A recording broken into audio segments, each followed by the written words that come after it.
Saludos, yo soy Karen Fergudiño y en esta oportunidad me acompañarán a leer Mariana, no toques eso, de la autora Marta Liliana Barrantes. En esta ocasión estaremos leyendo desde la página 90 en adelante.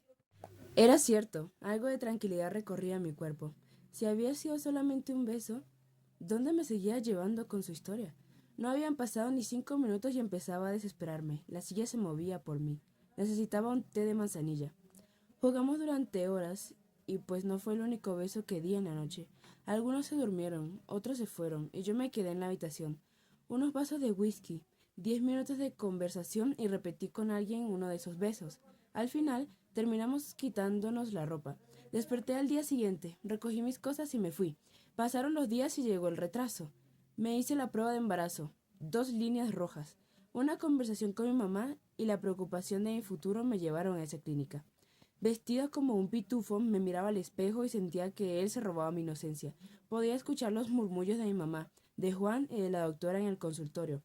La escuché decir que era como era el odontólogo, a que me sacaran una muela. Yo sabía que podía cambiar mi decisión, pero podía escuchar la voz de mi mamá diciéndome que mi papá no debía enterarse nunca, que él les contaba muy orgulloso a todos en el pueblo que su hija Sandra Góngora se había ido a la capital a ser una profesional exitosa. Al salir del baño me sentaron en una silla de ruedas. Una enfermera me llevó por los corredores de la clínica. Las luces del techo eran como líneas de una carretera. Pacientes, doctores y enfermeras que cruzaban por mi lado dejaban un destello de líneas como las de los carros que pasaban rápidamente cuando les tomas una fotografía. Jamás me había sentido tan extraña. Era como si estuviera enferma, pero realmente no lo estaba. Nos detuvimos antes de entrar a la sala de cirugía. En ese momento vi a una niña en el corredor, sentada en una silla de espera. Nuestras miradas se cruzaron y sentí que quería decirme algo. Llevaba puestos unos zapatos negros de correa. Sus pies colgaban y se balanceaban. Las manos las movía como si estuviera tocando un piano sobre su vestido rosado. En el pecho llevaba bordado un unicornio con una melena arcoíris. En ese momento recordé las visitas al médico que yo hacía con mi papá cuando era pequeña. Una nostalgia me invadió y le sonreí como si fuéramos amigas. Le pregunté su nombre y me dijo que se llamaba Mariana. Cuando le escuché pronunciar ese nombre a Sandra, fue inevitable sentir que era una versión diminuta de mí. Enmudecí. Un nudo en la garganta me quitó la voz. Se me quitó la incomodidad de la silla, las ganas del té o las de saber si ese beso repetido había sido con Juan. Sandra se detuvo y sus ojos se humedecieron. Dejó de mirarme y una lágrima le salió como si viniera un gotero incorporado. Cayó con la gravedad de Júpiter y sin pedir permiso. Se limpió la cara con la mano. Contuve mis ganas de llorar y le dejé continuar.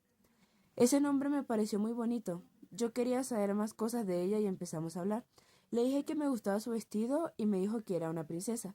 Me mostró sus zapatos y me preguntó por qué los míos eran azules y de tela. Yo no supe qué responderle, así que le dije que era un disfraz de pitufo, y ella se rió.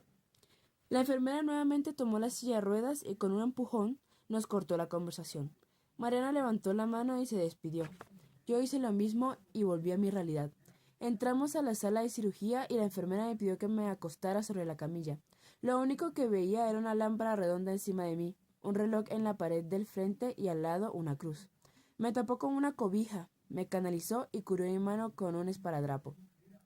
Abrió el regulador del paso del suero por la manguera y empezó a entrar un aire frío desde el dorso hasta el hombro. Me puso una cánula nasal con esparadrapos en mis mejillas. Lo hacía mecánicamente, sin ni siquiera mirarme a los ojos. Acercó una mesa llena de instrumentos metálicos que me espantaron. En ese momento me dijo que contara hasta 10. Mientras lo hacía, los latidos de mi corazón empezaron a ensordecerme. Dudé, me cuestioné y pensé en mi familia. Me llené de miedo y me arrepentí. Iba en el número 8. Miré la cruz nuevamente de la pared del frente, pero ya era demasiado tarde. La anestesia había entrado por las venas del cuerpo y me dormí al instante. Con la voz entrecortada, Sandra se detuvo. No pude contener las lágrimas y ella tampoco. Sentí ganas de abrazarla, pero mi noche interna y mi ego no me dejaron. Abrió su bolso, sacó un Kleenex y se limpió la cara. Un silencio de pocos segundos hizo aún más incómodo el momento. Con el llanto entre sus palabras, siguió hablando. Escuché la voz de la enfermera llamándome. Sandra, ¿me escuchas? Despiértate que ya hemos terminado. Todo ha salido bien. ¿Bien? Pensé. No creí que fuera el término apropiado. Abrumada y desconcertada desperté sin ganas de abrir los ojos. Puse las manos sobre mi vientre y sentí un dolor en mi alma. No entendí lo que había hecho. Algo me faltaba. Entre la somnolencia y la voz de la enfermera mostrándome con la palma de su mano lo que había salido, recordé la conversación con Mariana, la niña del corredor. Imaginé sus zapaticos y el vestido rosa entre una bolsa de basura. La hice desaparecer y me odié por eso. Aún me odio por eso. Empezó a llorar desconsolada. Me levanté de la silla y la abracé. Mientras lo hacía, ella seguía hablando con el aire entrecortado. Cuando salí, Juan estaba fuera con mi mamá. Él me abrazó y lloramos juntos. Interrumpí a Sandra y le pregunté si Juan era el papá de eso que parecía una cruz o un tatuaje que llevaba en su corazón por años. Pero siguió hablando como si no quisiera contestarme. No se detuvo. Yo traté de olvidar eso por años, pero fue muy difícil. Juan era mi amigo y yo sabía que eso había sido un error. Yo no quería tener un hijo así. En el fondo no sabía realmente de quién era, pero independientemente de eso, mi papá y mis hermanos no me lo iban a perdonar. Mi mamá me insistía que había hecho lo correcto y que debía dejar eso atrás, pero no pude. Juan me dijo que dejara eso en el pasado. Siguió siendo mi amigo y no sabía que sentía algo por él hasta que apareciste tú. Cuando me dijo que había conocido a alguien que se llamaba Mariana, me acordé de la niña de la clínica y sentí que lo iba a perder. Yo traté de verlo solamente como un amigo, pero no pude.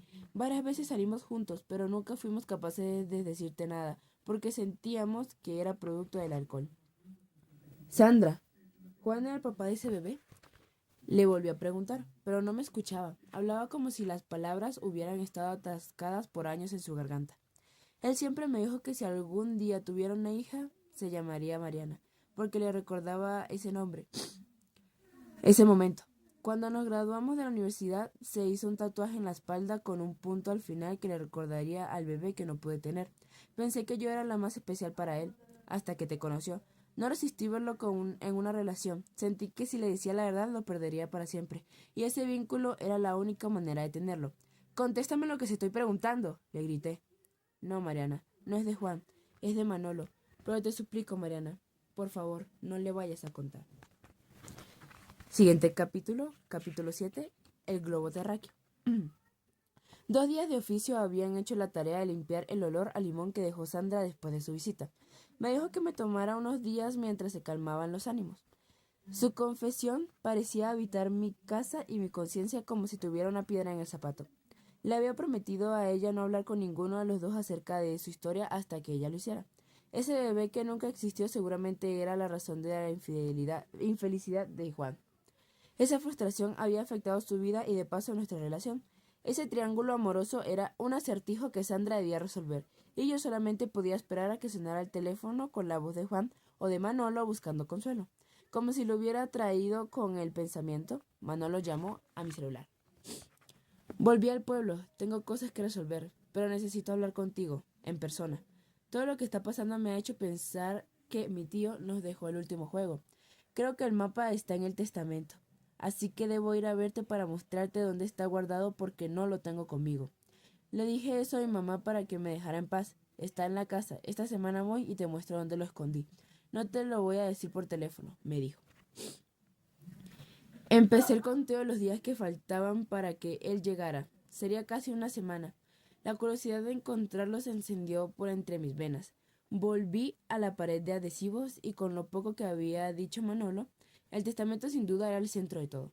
Poemas, cartas y objetos me hablaban como si fueran un altar del Día de los Muertos. No eran la ficha de ajedrez, el metrónomo, la pelota o las tablas. Eran el peón, el gato, el helado y la amante. Eran las 4 de la tarde. Aún me quedaba un tiempo de la luz del día para encontrarlo. El sol siempre estaba conmigo y ahora me había dado la firmeza de hablar y no sentir miedo. Me propuse escarbar toda la casa, desocupar las cajas del armario y no descartar ninguno de esos objetos. Mi tío los había conservado para que nosotros nos divirtiéramos por última vez. ¿Qué podría tener en común una medallita de la Virgen de Guadalupe, un trompo o un rollo fotográfico? Cada uno de esos objetos me traían a la mente lugares de la casa donde mi tío escondía las pistas. Pero nada de eso servía si no encontraba el mapa. Me vi con la cabeza levantada esperando a que él le hiciera clic a su reloj para empezar la búsqueda. Recorrí toda la casa, bajé hasta el depósito o lo que quedaba del cuarto de Chelita. Olía a humedad y a personas desconocidas. Solamente había ropa vieja sin actitud de nada, doblada entre las cajas como personas escondidas o atrapadas en un vagón. Cuando abrí las puertas de ese tren del olvido, las bolas de naftalina rodaron por el suelo. Imaginé a mi abuela guardándolas con cuidado, hablando sola y diciendo en voz alta que alguien podría necesitarlas. Ropa sin estrenar, camisas almidonadas, pantalones de paño con pliegues marcados por la plancha, corbatas anchas y hasta ropa de bebé amarillenta. Podía ser de cualquiera, de Chelita, de mis tíos, de mis primos o de los abuelos. Todos esos viajeros necesitaban salir de ahí, así que les di la mano para que salieran de esas paredes de cartón. Recordé la curiosidad y las preguntas de la vecina y estaba segura de que ella podría llevarlos a algún nuevo lugar para renacer. En el fondo, casi escondidos, se asomaron mis zapatos de correa, ese charol negro que me hacía sentir como una princesa a los 9 años cuando llegaba, los domingos, a la casa de mis abuelos. Como si tuvieran vida, empezaron a dar pasos, a dar vueltas por la habitación. Eran mis pensamientos tratando de entender hacia dónde debía encaminar mi búsqueda para encontrar el testamento. Quería ser niña otra vez, subir hasta el segundo piso, cruzar por el hall y llegar a las escaleras de madera que daban al último piso.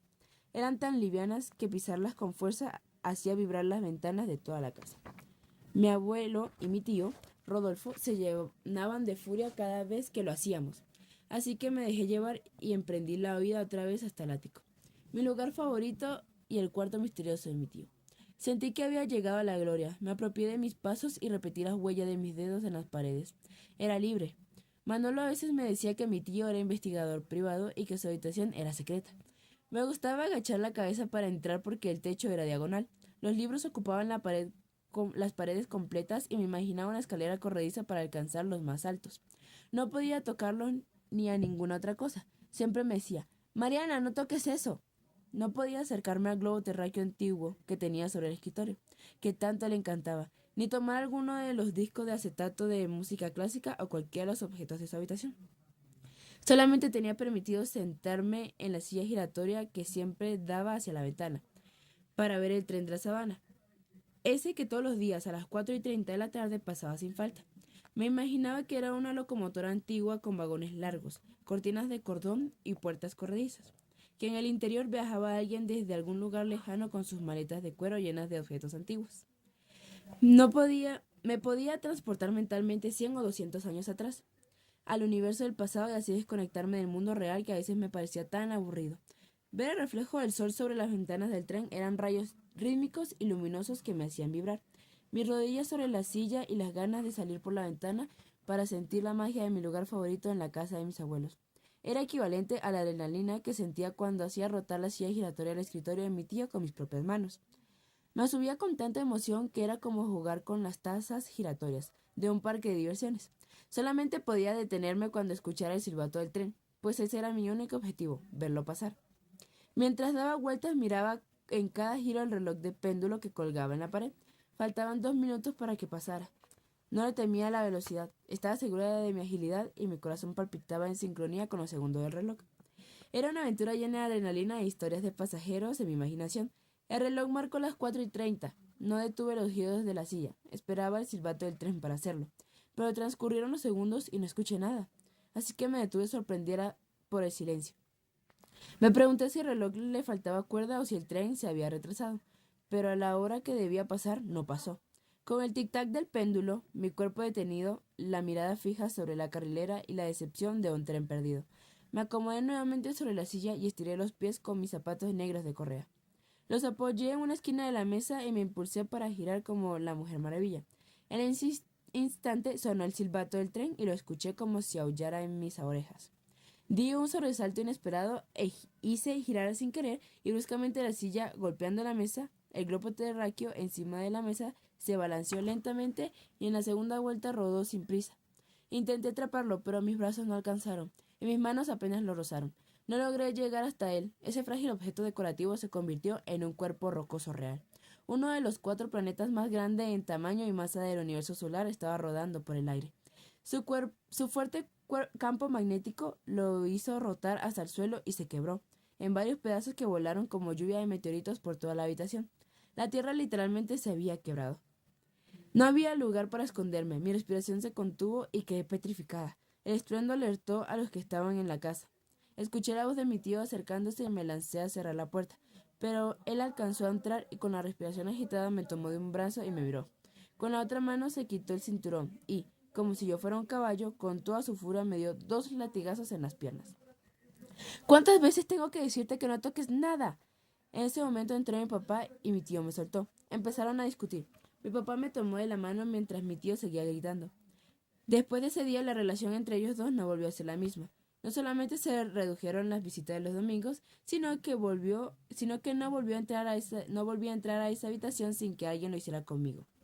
Pero ahí estaba nuevamente, 20 años después, abriendo los recuerdos de un lugar que había pasado de ser mi favorito a una habitación que me recordaba el último castigo de mi tío Rodolfo.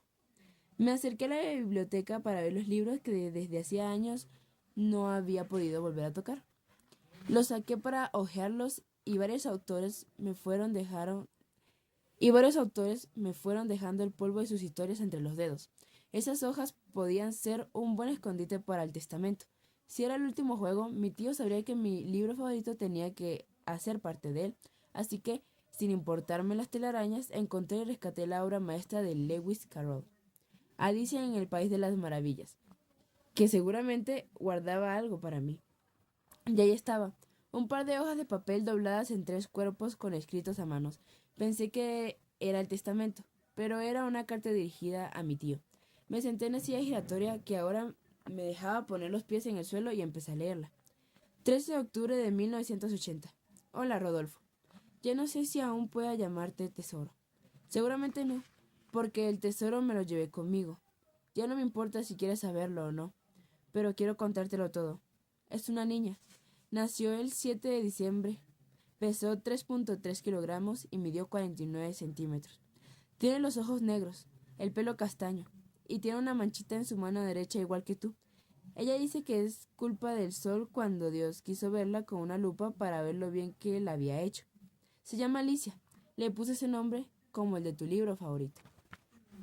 Con el aire entrando como una menta por mi garganta, entendí que mi tío tenía una hija, y se llamaba Alicia. Me pregunté si eso era lo que quería que yo encontrara. No podía imaginar a ninguna niña que hubiera sido parte de su mundo. Las preguntas sobre su existencia empezaron a levantar el polvo de la habitación. Pero necesitaba terminar de leer la carta. La noche que le conté la noticia a mi familia fue realmente especial. Era marzo, un domingo. Estábamos sentados todos a la mesa, mis papás, mi hermano, yo. Recuerdo que la mesa era larga, rectangular. Estaba llena de copas de cristal, con la vajilla transparente, los cubiertos de plata, las servilletas de tela y un arreglo de flores en el centro de la mesa. Mientras terminábamos de cenar, le dije a mi papá, te tengo una noticia, estoy embarazada. Fue toda una alegría. Él se levantó, me abrazó y lleno de emoción sacó de un estuche de madera una botella de champaña. Era una botella mágica con burbujas doradas que mi papá había guardado para celebrar alguna ocasión muy especial. Desde ese momento el mundo cambió para todos. Había llegado la alegría a la familia. Mi hermano sería tío por primera vez y la casa de mis papás se convirtió en un castillo. Realmente era algo muy parecido a eso, porque lo remodelaron casi toda. Los 2 pisos no eran suficientes para la nueva huésped.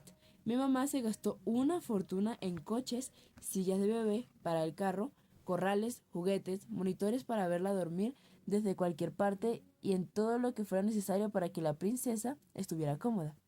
Mis papás estaban tan enloquecidos que no les importaba la plata. Ellos querían lo mejor de lo mejor. Educaron la calefacción de la casa, adecuaron la calefacción de la casa y decoraron una habitación especial para ella y para mí, con suficiente espacio para la cuna, mi cama, la ropa y una sala pequeña. Tenía paneles de espuma acústica para que Alicia pudiera dormir en completo silencio, porque recién nacida se despertaba fácilmente. Mi papá cambió la biblioteca por un salón de estudio. Construyeron una sala de juegos con el piso antideslizante, paredes de colores, globos y pimpones que caían del techo. Montaron una sala de cine para ver películas. A veces mi mamá y ella se sientan juntas a ver fotos. Tanta alegría por la existencia de la niña y a la vez tanta frialdad de mi tío por su ausencia, y en tan pocos renglones me llenaban de más preguntas. No podía ser posible que no la conociera. Yo tenía una prima y me estaba enterando de su existencia 20 años después. Meses después, mi hermano llegó con una nueva noticia. Alicia tendría un primo. Mis papás lloraron de emoción. Esas dos estrellas fugaces se volvieron las razones de sus vidas. Decidieron cambiar el castillo por uno más grande. Compraron una finca en Pontevedra, un clima más calientico, con piscina, jardines frondosos, con una casa en el aire y un puente colgante. Construyeron un parque de arena. A los árboles llegan todos los días pajaritos de colores que se posan sobre las ramas y a veces se esconden tan dentro de sus hojas que es difícil encontrarlos. Son como laberintos en el aire. Hay conejos con chalecos, patos azules, pavos reales con miles de ojos y hay hasta avestruces doradas. La casa tiene una torre con un reloj en la punta, que mis papás miran todo el tiempo cuando saben que sus nietos están a punto de llegar. Se paran en la entrada de la casa y cuando los ven venir a lo lejos, en sus corazones suenan campanadas que prácticamente los hacen llorar de emoción. Pensé que era una mujer que vivía en el pueblo porque una mujer de un pueblo. Jamás sería parte de la familia Baudelaire. Mis abuelos jamás lo habrían permitido.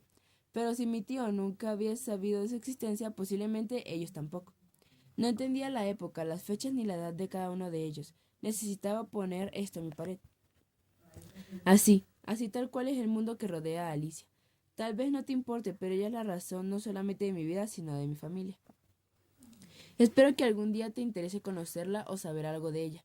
La historia podría recordarla o contártela de una manera más sencilla, pero me gusta hacerlo con una grandeza inexplicable. Ella sin querer, con su dulzura y alegría, me ha enseñado a hacerlo. Desde que pronunció sus primeras palabras hasta el día de hoy, ha llenado mi alrededor de sonrisas y grandiosos recuerdos. Si la escucharas hablar, te sorprendería cómo no se detiene. Habla como si llevara un montón de libros por dentro. Me hace creer que el amor por ellos viene de ti. Los libros de mi tío eran su grandioso tesoro. Posiblemente esa carta lo habría hecho sentir muy orgulloso. La primera vez que me preguntó por ti le dije que vivías muy lejos, pero su curiosidad, las preguntas de los niños a su alrededor y la psicóloga me llevaron a contarle la verdad. Ella sabe que vives en otro país, que no quieres conocerla y que simplemente no estás. No ha sido fácil abrir esta caja de recuerdos, pero no quiero llevar nada conmigo, que se me arrugue el alma y me convierta en una mujer que se quedó con cosas por decir. Por eso te escribo simplemente para decirte que tienes una hija hermosa, llamada Alicia, que es feliz y que sabe que, en alguna parte del mundo, existe su padre. Espero que mientras el paso del tiempo hace su tarea de arrugarte la piel, blanquearte el pelo o escurrirte los párpados, tú guardes esta historia en tu corazón. Algún día tal vez la necesites para salir de la madriguera de la que no me dejaste hacer parte y ojalá dejes de negarte la posibilidad de sonreír por la vida de alguien, que existe gracias a ti, gracias a mí y gracias a la luz del sol. Cuidaré tus sueños, me seguiré ocultando en el silencio y siempre llevaré conmigo nuestro tesoro. Besos, Carolina. Era ella quien había escrito esas palabras en las tablas de mi tío. Una mujer desconocida había sido su amante, y yo quería conocerla. Carolina era simplemente hermosa, así, sin saber nada de ella. Con esas pocas líneas escritas me la imaginé como una mujer muy bella. Una carta sin reclamos, pero con dudas. Me hacían pensar que posiblemente alguien como ella habría podido ablandar el corazón de mi tío, que de niña siempre me pareció de cemento. Tal vez lo aprendí de mi abuelo. Él era frío en su manera de saludar. Ponía su mano sobre mi cabeza y me daba 2 golpecitos con sus dedos de pianista. No utilizaba diminutivos y decía que los obsequios de Navidad no debían estar empacados en papel regalo porque no le gustaba el desperdicio. En su escritorio siempre tenía papel periódico y lápices de color rojo. Eso era lo más cercano a algún material infantil que podía tener mi abuelo en su casa. No nos dejaba poner música que no fuera clásica. Una vez nos dejó a Manolo y a mí solos en la habitación, dibujando sobre esas hojas que parecían mantequilla y que no adherían a la cera de la mina de los lápices rojos. Antes de salir, encendió la grabadora que tenía en la mesa y giró la perilla para poner música clásica. Esperé a que saliera para levantarme en la silla y cambiar la emisora, pero no sabía cómo debía hacerlo. Lo había visto girar la perilla y buscar un dial mientras movía la antena. Parecía muy fácil, así que tomé con una mano la antena y con la otra intenté girar la perilla con ambos sentidos. pero mis dedos no tenían suficiente fuerza, así que solté la antena y con las 2 manos hice suficiente presión, pero algo se rompió por dentro. La polea interior se soltó y la perilla quedó dando infinitas vueltas. Cuando escuché a mi abuelo subir las escaleras me senté rápidamente y en ese momento no se dio cuenta. Horas después lo escuché hablando con mi tío Rodolfo. No se pudo haber dañado sola, decía mi abuelo. Ya le he dicho que esa niña no se puede dejar sola. Seguro fue esa chifloreta de 1 metro que nunca se queda quieta, le contestó. Esos recuerdos me hacían creer que, sin quererlo, realmente yo había sido una niña insoportable. Posiblemente mi existencia le hacía creer que todas las niñas eran igual de inquietas, tocando todo lo que se les atravesara por su camino. Yo era el único referente que él había tenido a una niña que deambulara alrededor de sus cosas. Doblé la carta de Carolina, la volví a poner entre el libro de Alicia y me quedé en un silencio sepulcral. Mientras miraba el reloj de pared sin cuerda lleno de polvo, el globo terráqueo me miraba a mí, incompleto, con la mitad del mapa y lleno de grietas pegadas, seguramente con algún adhesivo que le había puesto mi tío. Le pregunté al sol qué podía hacer con esa carta y él me contestó con un punto marcado en el mapa. Era hora de buscar en ese pueblo a Alicia. El juego de tesoro podía esperar. Bajé hasta la habitación y busqué las fotos que había salido del cajón la primera vez que empezaron a aparecer las cosas de mi tío. Alicia y Carolina ya tenían rostro. No podía esperar hasta que volviera Manolo. Si él estaba en el pueblo, seguramente debía conocerla o saber algo de ella, y me lo estaba ocultando. Manolo. Siguiente capítulo. Capítulo 8. Las bailarines de cuerda. Manolo volvería en una semana. Si Alicia había vivido en ese pueblo, yo quería conocer más de ella y de Carolina. Tenía el tiempo suficiente para escarbar hasta las esquinas más recónditas de la casa y encontrar el testamento antes de que Manolo me dijera en dónde estaba. Yo quería ganarme por fin la pelota de helado, encontrarme con él sin mencionar el tema del hijo que no tuvo. Era algo que aún retumbaba en mi cabeza. Así que le envié un mensaje a Sandra diciéndole que tenía máximo 5 días para hablar con él. Mientras tanto, desocupé todas las cajas que encontré en la casa y desde el cuarto de Chelita, pasando por las 3 habitaciones del segundo piso hasta el ático, la escoba, las bolsas de basura, los trapos y el ambientador se convirtieron en mis nuevos mejores amigos. Las telarañas desaparecieron, las cornisas empezaron a brillar, las paredes se llenaron de luz y cubrí la baldosa con un tapete suave que me hacía sentir que las nubes acariciaban las plantas de mis pies. Ya no me importaba que las sábanas se comieran mis medias. Ahora podía caminar descalza por los cuartos sin estornudar. Clasifiqué los libros, traté de sacudirlos uno por uno para ver si alguno tenía más cartas, pero solamente salía polvo y más polvo. Organicé los discos de acetato de mi tío y las partituras de piano. Saqué la ropa vieja que quedaba de él y se la regalé a la vecina. Dispuse sobre el escritorio todos los objetos que encontré entre las cajas. Trompos, fichas de parques y hasta canicas de colores. Encontré un estuche de madera con varias cucharitas de plata con grabados en la punta del mango. Algunas tenían flores, otras símbolos mitológicos, figuras de animales y hasta escudos. Tenían nombres de algunos lugares del mundo: Madrid, Quito, Londres, Ciudad de Guatemala, Milán, París y Nueva York. Una cucharita que intenté robarme una vez, pero mi tía Eugenia, con un pellizco y un regaño, me la quitó de las manos. Apilé los cuadernos, apuntes y cartas en orden cronológico. Todo lo que todo lo que sentí que había hecho parte de mi pasado y de la historia de mi tío Rodolfo estaba organizado en la habitación. Álbumes, negativos, fotografías sueltas y un rollo sin revelar. Le empezaban a poner cara a los nombres que se repetían en las cartas. Ya tenía todas las piezas para el juego, solamente me faltaba lo más importante, el mapa. Sin este testamento sería muy difícil descifrar por dónde debía comenzar. Necesitaba a Manolo, tenía que llamarlo. Tomé el teléfono. Tenía 3 llamadas perdidas, una de Sandra y 2 de Juan. Me resistía a hablar con ellos. No sabía qué pensar. Me preparé un té de manzanilla con leche. Me llené de valentía y llamé a Juan. No habíamos vuelto a hablar desde el día en el que se fue del apartamento.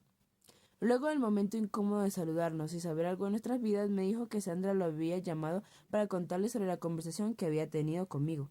Empezó contándome la historia tal cual como Sandra lo había descrito. Me desperté cuando Sandra salió y cerró la puerta.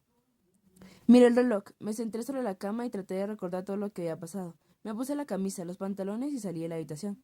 Algunos todavía dormían en la sala, incluyendo Manolo. Destapé 2 cervezas y lo desperté. Abrió los ojos, se acomodó en el sofá, me recibió la botella y apenas tenía alientos para cogerla con la mano. Pero se la tomó como si la garganta le estuviera pidiendo a gritos.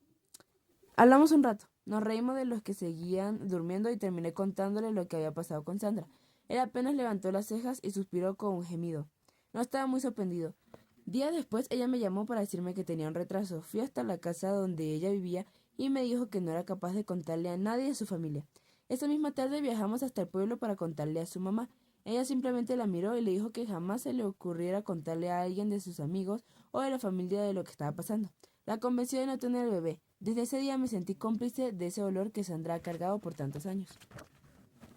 Yo la escuchaba sorprendida por su sinceridad con la que me hablaba. Me empezaba a carcomer por dentro. Desde hacía varios meses había tomado la decisión de dejar de querer a Juan, pero era inevitable no sentir algo de traición con sus palabras. Mi ego estaba sentado al lado mío y se burlaba en mi cara. Yo sentía que estaba perdiendo el tiempo hablando con el orangután que me había dicho envidiosa de mierda. ¿Para qué me cuentas todo eso? Porque necesito pedirte perdón, Mariana. Nos quedamos en silencio, largo y sin gravedad. En mi cabeza siempre había querido escuchar esas palabras salir de su boca, pero él era un hombre al que le costaba reconocer en voz alta sus equivocaciones. Lo conocía tan bien que jamás admitiría su grosería y menos por teléfono. Su memoria selectiva y su ego lo poseían cuando el alcohol corría por su sangre. Perdí la cuenta de la cantidad de veces que en ese estado tuve que aguantarme sus palabras hirientes. Alcancé a creer que solamente eran frases atascadas en su conciencia, pero me sorprendió la manera como intentaba reparar el daño de haber botado a la basura tantos años de nuestra relación después de su último berrinche. Pero su disculpa a través del teléfono llenó mi corazón de mertiolate, curitas y antibiótico. Tú no tienes la culpa del dolor que he llevado durante tantos años por dentro. Mi padre me ha dicho muchas veces que la responsabilidad de mi felicidad no depende de lo que hagan nosotros, pero no quise escucharlo. Me creí más inteligente que él. Lo entendí hasta que hablé con Sandra y me contó la verdad. Días atrás ella había estado con Manolo y además me hizo creer que era mío. Pensé que yo había sido el peor padre del mundo por no haberlo dejado nacer, pero éramos muy inmaduros. La mamá de ella nos convenció a ambos y creí que con el tiempo iba a olvidarlo, pero la verdad es que siempre que veía a un niño ese recuerdo volvía a mi mente. Durante años me imaginé la escena de verlo dormir en la cuna, sentado en mis piernas leyendo cuentos juntos. Lo vi crecer, aprendiendo a caminar y llevándolo de la mano. Lo imaginé montando en bicicleta con casco, rodilleras y coderas. Quise hacer con él lo que mi padre ha hecho todos estos años conmigo. Enseñarle a lustrar los zapatos, a ponerse la corbata, sacarlo de una pelea con sus amigos del barrio, enseñarle a manejar un auto, estar con él cuando se graduara de la universidad o creer que algún día me diría abuelo. Me perdí en un mundo que yo mismo inventé y me olvidé de vivir en la realidad. No valoré nuestra relación ni tu compañía, Mariana. Simplemente dejé de verte. He sido un egoísta. Jamás debí haberte tratado así. No te merecías mis gritos, mis ofensas, ni mucho menos mis opiniones sobre tus amigos ni sobre Manolo. Me creí invencible porque me llené de rabia creyendo que estaba solo. Me alejé de lo importante quejándome y reflejando mis dolores en otros. Lo siento. Perdóname por haberme comportado como una mierda. Hice una pausa y lo escuché sollozar. Me sequé las lágrimas y sentí que era mi turno de hablar. Necesitaba liberarme. Quería dejar todo atrás. No soy nadie para perdonarte, pero sin duda te diría que sí. Agradezco cada una de tus palabras y espero que tu camino vuelva a la autenticidad que tenías cuando te conocí. En ese momento tu alma era auténtica, Juan, pero supongo que lo que me cuentas, más las grietas de nuestra relación, acabaron con todo y ninguno de los dos se dio cuenta. Yo también me equivoqué contigo. Guardé silencio y eso es algo de grave a los gritos. Después de nuestra última discusión, yo tuve que limpiarme las rodillas, quitarme la tierra de la ropa y levantarme de nuevo. Mi pelo se enredó con mis pensamientos y estuve tan lejos de ti que dejé de verte habitando conmigo. Espero que, si es para sanar, te esté pasando lo mismo. No dejes que las palabras y las culpas en tu cabeza por algo que ya pasó te corten los sueños. La sonrisa, las carcajadas, los viajes y el futuro que faltó por llegar. Ese es momento de dejar todo atrás y seguir adelante. No dejes de bailar bajo la lluvia ni de cantar en la ducha. Cómete todos los masmelos asados frente a la chimenea que te hagan falta. Haz de la vida un juego divertido, aunque te toque jugar a las escondidas tú solo. Pero no seas el que se esconde, sino el que sale a buscarlos a todos. Sal de tu refugio, Juan, que el pasado es pasado. Es momento de perdonarte a ti mismo y dejar eso atrás. Hablamos por casi una hora haciéndonos confesiones, sentimientos y momentos que jamás habíamos podido expresar durante nuestra relación. Por primera vez estábamos siendo amigos y pensábamos en voz alta. Esa liberación se había llevado por completo los recuerdos de Sandra con olor a limón de mi casa. Cuando colgamos la llamada mis ojos estaban menos húmedos y algo se había liberado en mi corazón. Abrí la ventana para que entrara el aire. El unicornio del vestido de la historia de Sandra ahora tenía alas y lo imaginé saliendo por la ventana. Pensé en mi papá, necesitaba su abrazo, pero solamente el sol sería el encargado de dármelo. Como si él viniera con el viento, un ventarrón abrió los cuadernos y mandó al suelo varios papeles que ya había organizado sobre la mesa. Unos retazos de un mapamundi tenían ciudades marcadas en varios puntos. Londres, Madrid, Ecuador, París, Buenos Aires, Milán, Ciudad de Guatemala. Como si se levantaran por el aire mis pensamientos, recordaron las cucharitas de plata guardadas entre la caja y el pellizco de mi tía Eugenia. La saqué y se empinaron como si fueran bailarinas de cuerda sobre los pedazos del mapa, como si hubieran encontrado su lugar para girar en esos puntos cardinales. Por fin había conectado uno de esos objetos con otro, y además podía tenerlas todas para mí. Supuse que apenas era el principio del juego de mi tío, pero sin duda, con esto ya me había ganado al helado. Bien, ahora culminando la lectura, hablemos un poco más sobre esta. Ya sabremos de lo que trató. Podemos darnos una idea. Pues nos cuenta sobre la historia de Mariana.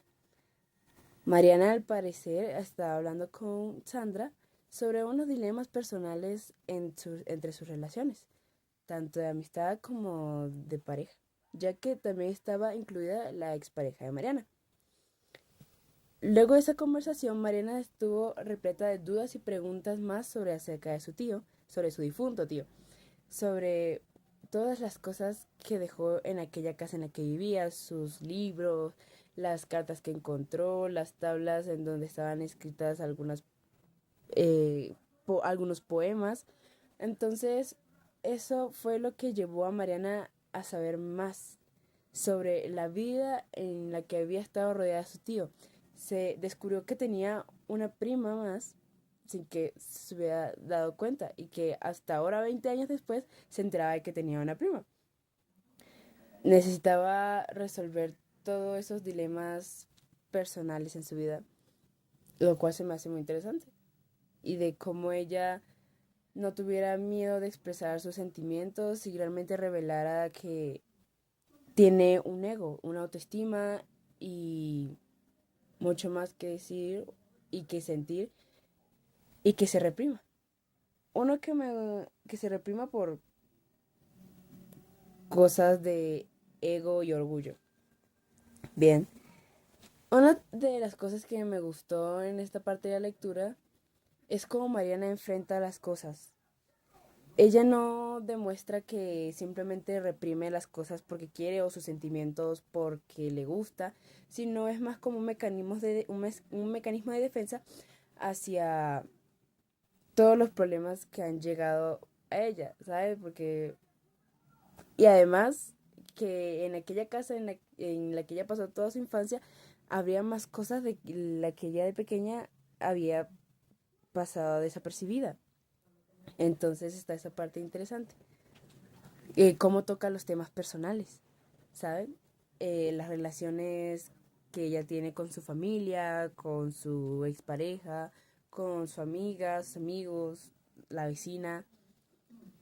Y se ve como una persona muy culta, una persona muy poco de querer llamar la atención o que todo el mundo se enterara de sus problemas, sino que ella misma hacía su autorreflexión y su reintrospectiva de lo que hacía, lo que cometía, cómo sucedía y indagaba dentro de sus recuerdos y se daba cuenta de varias cosas que la hacían formar el mapa que busca. Y realmente eso es fascinante para uno como lector. Algo que no me gustara de la lectura,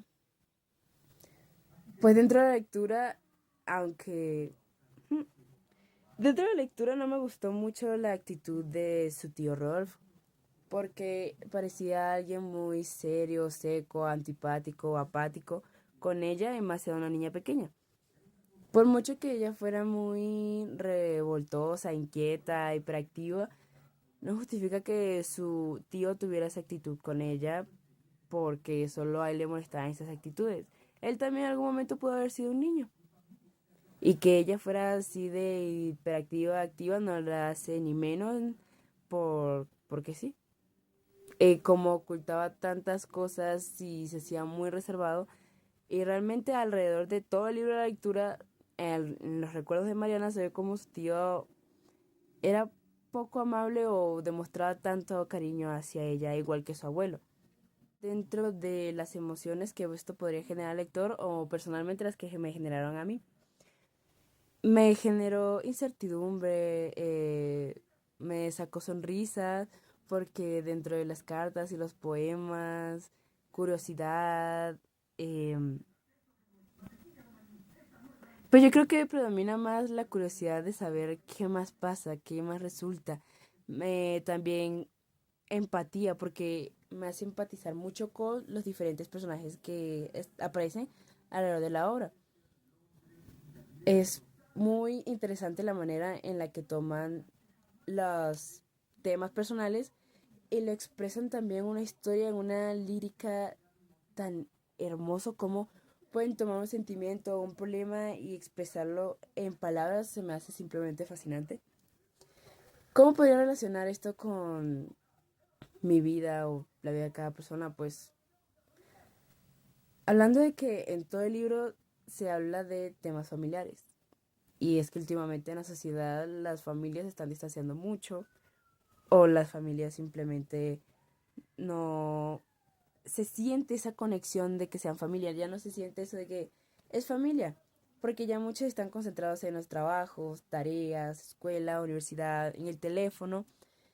Entonces siento que eso podría llevar a que haya una falta de comunicación. Y esa falta de comunicación puede generar choques entre sí. Claro, lo cual debe ser muy relevante que tú tengas en cuenta a tu familia, porque al fin y al cabo es el primer grupo social que tienes al nacer y al crecer y desarrollarte como un ser humano hacia el mundo y generar otros círculos sociales, independientemente. Eso. De cómo las personas en un estado tan vulnerable no saben qué hacer y se dejan influenciar por muchos más o escuchar lo que para los demás es correcto y tomen decisiones y que al tiempo después se arrepientan de tomar esas decisiones que fueron influenciadas por todas esas personas que dieron su consejo o lo mejor que podías hacer. Que un dolor te tenga mortificado durante tantos años y que te afecte en toda tu vida también se me hace muy interesante y muy relevante a tener en cuenta. ¿Por qué? Porque eso nos pasa a muchos y a todos. Tenemos problemas, nos enfrascamos en esos problemas porque nos genera tristeza, dolor, preocupación, rabia, frustración, lo cual no dejamos ir a esas emociones, sino que lo tenemos dentro, lo que nos hace dificultar nuestras relaciones interpersonales y no solo nos afecta a nosotros, sino que como expresa en el libro también puede llegar a afectar a las demás personas que nos rodean alrededor. Y es lo que menos deberíamos buscar hacer, porque claro, por mucho que el problema sea muy doloroso e importante para ti, no debes dejar que toda tu vida gire alrededor de tu problema, sino que debería ser tratado, hablado, tanto con apoyo psicológico como con apoyo de tus seres queridos, para que así no tengas que sufrir tanto y llevar con una cruz tan pesada todo el resto de tu vida y que eso te llegue a afectar de una manera muy negativa. Entonces, esta sería, eso fue la lectura del día de hoy. Mañana no toques eso. Y esa es mi reflexión final. Muchas gracias y hasta luego.